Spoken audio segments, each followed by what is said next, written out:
AHY kita katakanlah berhenti mayor. Kalau dia terus sekarang, kira-kira dia bintang 1 lah. Teman-temannya kan juga yang satu angkatan sama dia atau generasi di bawah dia, ini kan juga naik. Merindukan juga ini AHY menjadi pimpinan. Kalau kita bicara Andika, teman-temannya kan udah pensiun semua. Artinya apa? Efeknya itu kecil. AHY itu efeknya pasti besar. Anak muda, kemudian teman-temannya masih aktif semua di angkatan, bukan hanya angkatan darat, di Polri, di mana-mana. Itu sangat besar.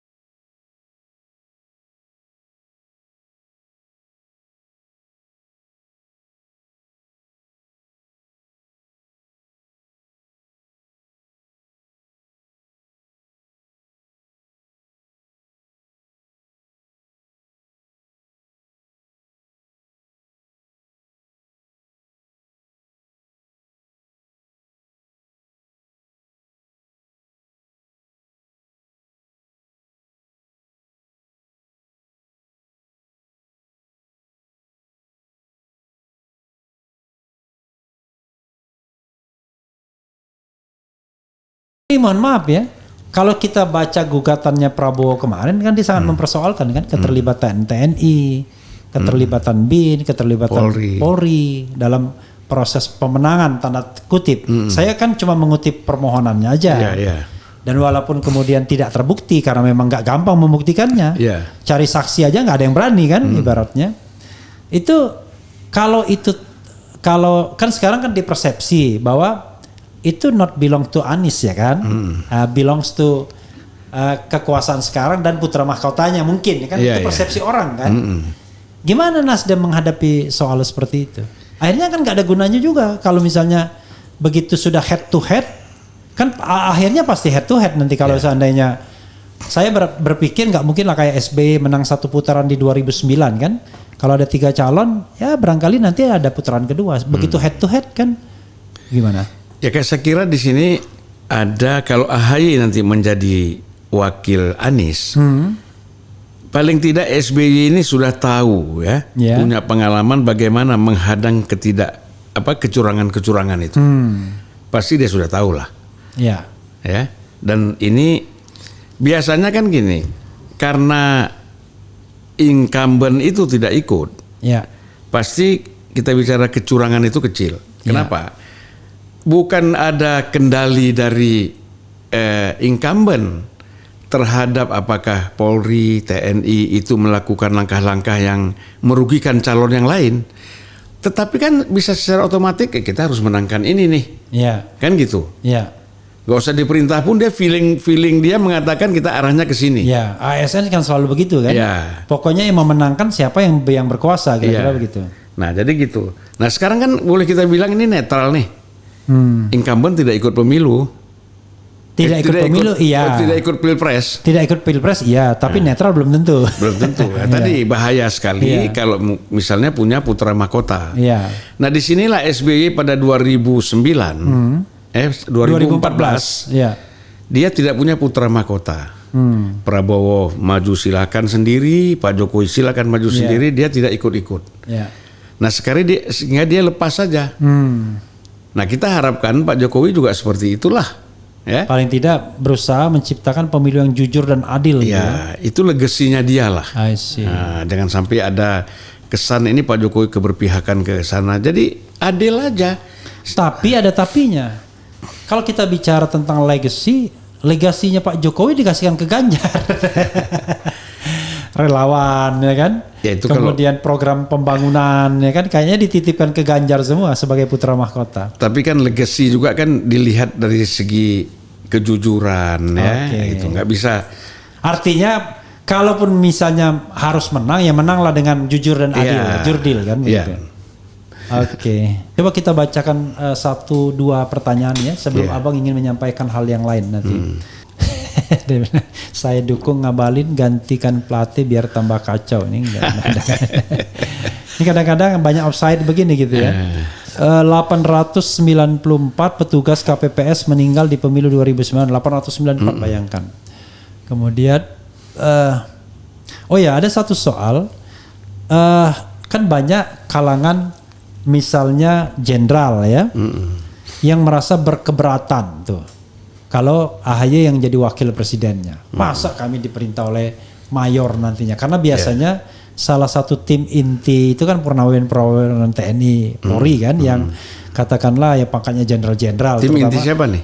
Kenapa? Tim inti? Tim inti kampanye kan biasanya nanti kan ada yang begitu-begitu biasanya. Kan dulu ada Joko Santoso, ada siapa-siapa kan. Udahlah itu kan udah rahasia umum tuh yang namanya Pak Jokowi ada Bravo 5, ada Cakra 19, itu kan jenderal TNI semua kan. Nah, ketika kemudian yang mereka yang harus gimana dong?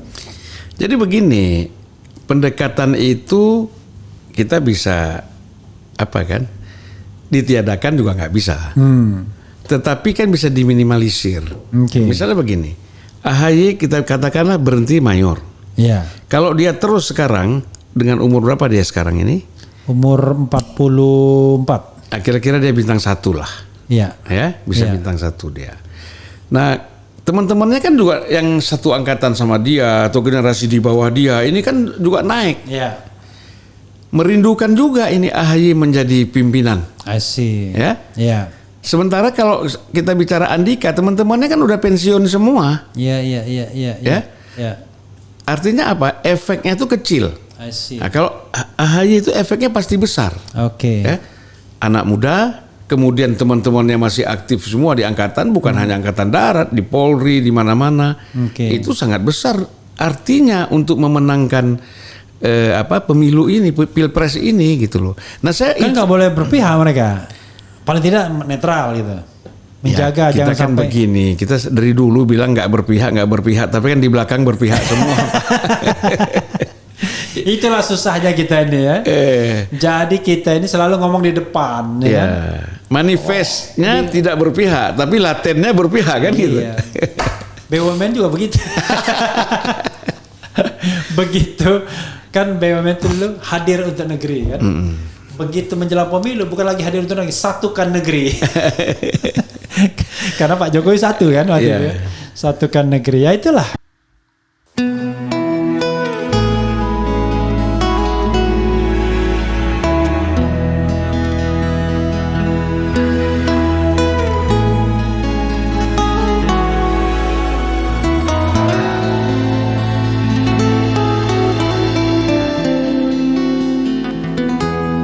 Ketika matahari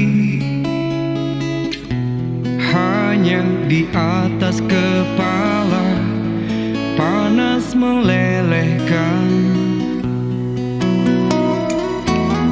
Ketika keadilan akan ditegakkan di hari akhir zaman. Padang yang luas tak ada naungan, tapi engkau pemimpin adil.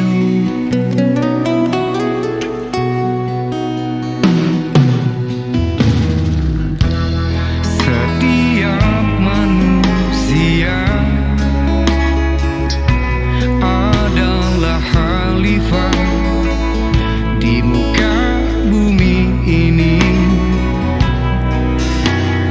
Engkau khalifah, dari khalifah kau dinaungi, kau dirahmati. Tapi engkau khalifah, dari khalifah kau dinaungi, kau diselamatkan. Oh, dari hari pembalasan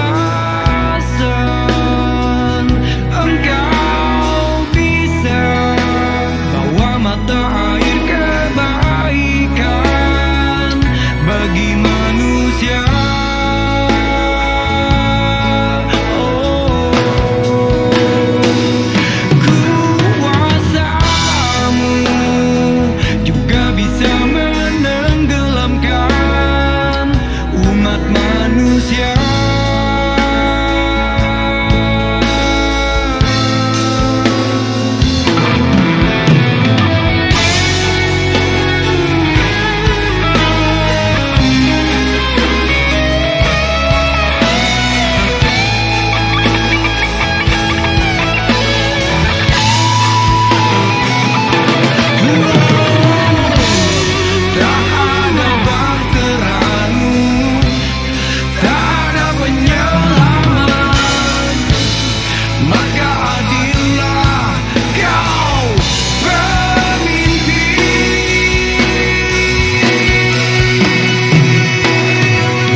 dirahmati.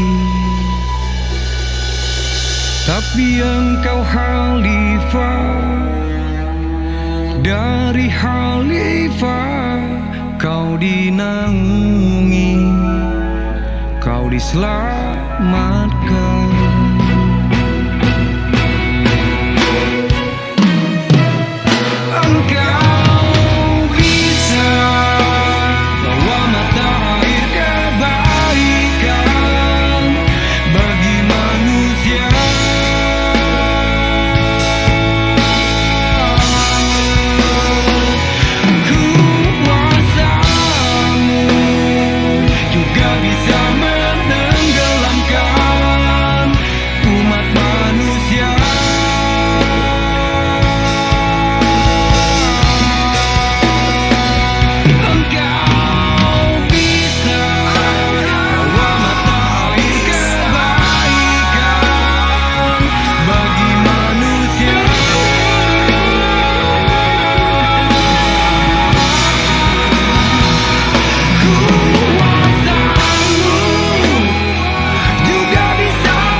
Tapi engkau khalifah, dari khalifah kau dinaungi, kau diselamatkan.